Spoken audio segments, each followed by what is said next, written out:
Olá, meus irmãos, graça e paz seja convosco. As duas testemunhas são mortas. Sabemos que essas duas testemunhas, irmãos, se referem ao Antigo e Novo Testamento. E quando aqui, no decorrer desse tema, o período da supremacia papal conclui-se em 1798, começa agora, irmãos, aquilo que chamamos dentro da história da Revolução Francesa. E o que aconteceu nessa Revolução Francesa?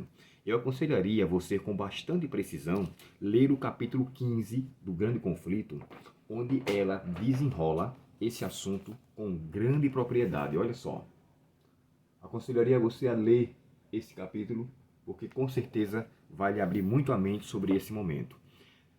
A França, irmãos, foi o primeiro país do mundo a decretar um ateísmo e vamos dizer assim, uma manifestação contra o próprio Deus. O texto de Apocalipse 11, 7 a 9 é representado ali por Sodoma e Egito.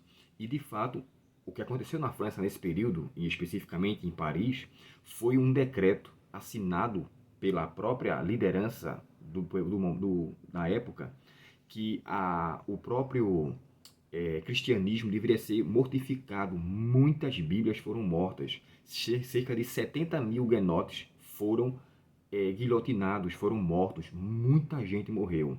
Nesse aspecto, era como se tivesse silenciado e matado tudo. Quando fala que Jesus, ali quando fala assim, e ele será morto em praça, falando de que Cristo seria morto. Só que Cristo foi morto anterior ao que está aqui sendo descrito.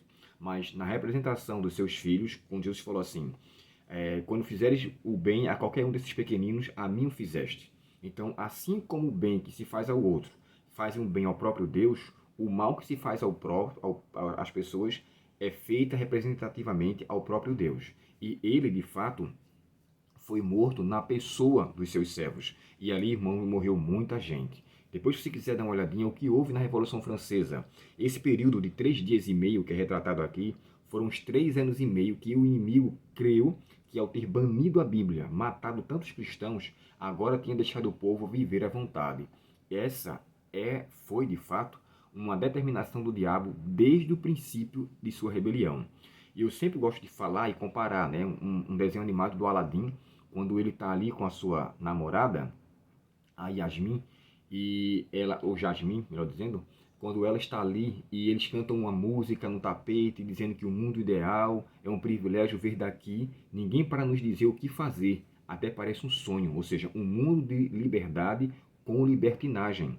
O próprio Cristo nos disse, se o Filho vos libertar, verdadeiramente sereis livres. Então, a liberdade que Cristo quer dar é uma liberdade que não impunha sofrimento através do pecado, através das escolhas erradas que hão de se fazer.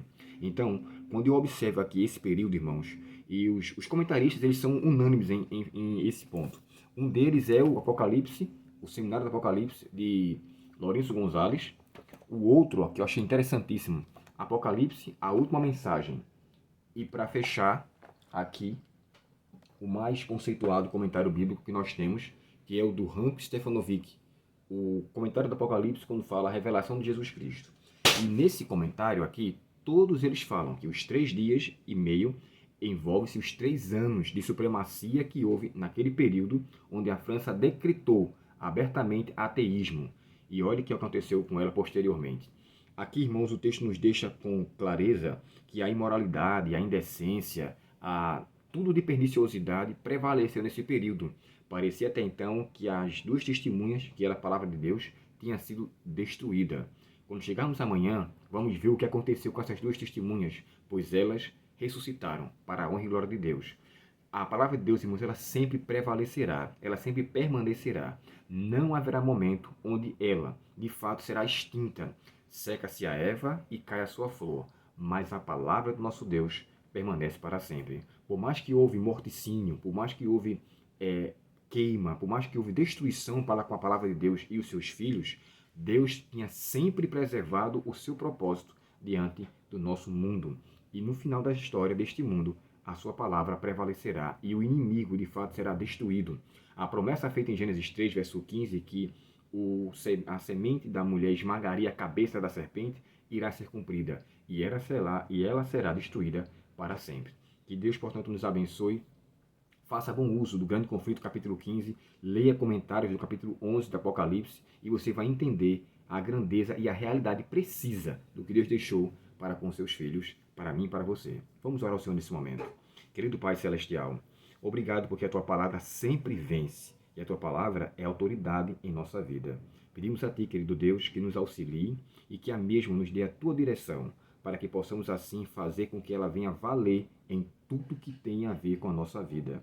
Perdoa, querido Pai, nossos pecados, nos dá um dia com a Tua paz e permanece conosco, em nome de Jesus. Amém.